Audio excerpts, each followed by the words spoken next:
ইয়া রাব্বাল আলামিন, আল্লাহ তুমি না কোরআনে বলেছো বান্দা যতই গুনাহ করবে আমার কাছে তাওবা করলে আমি তোমারে মাফ করে দেব। মনে বড় আশা নিয়ে আল্লাহ তোমার শাহী দরবারে ভিক্ষুকের মতো হাত বাড়াইলাম। তুমি যদি ক্ষমা না করো কে আমাদেরকে ক্ষমা করবে? কে আমাদের মাফ করবে? ভিক্ষুকে একজনের কাছে ভিক্ষা না পেলে আরেকজনের কাছে পায়। এক দুয়ার থেকে বিতাড়িত হলে আরেক দুয়ারে যায়।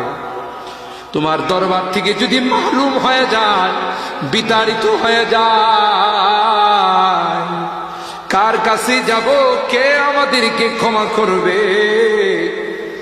মালিক রে, কাঙ্গালের মতো হাত বাড়াইলাম, তাওবা করতেছি, আর জীবনে কোনোদিন নামাজ ছাড়ব না, আর জীবনে কোনো গুনাহ করব না, আর জীবনে কোনোদিন বেপরদায় চলব না, আর কোনোদিন সুদী লেনদেন করব না।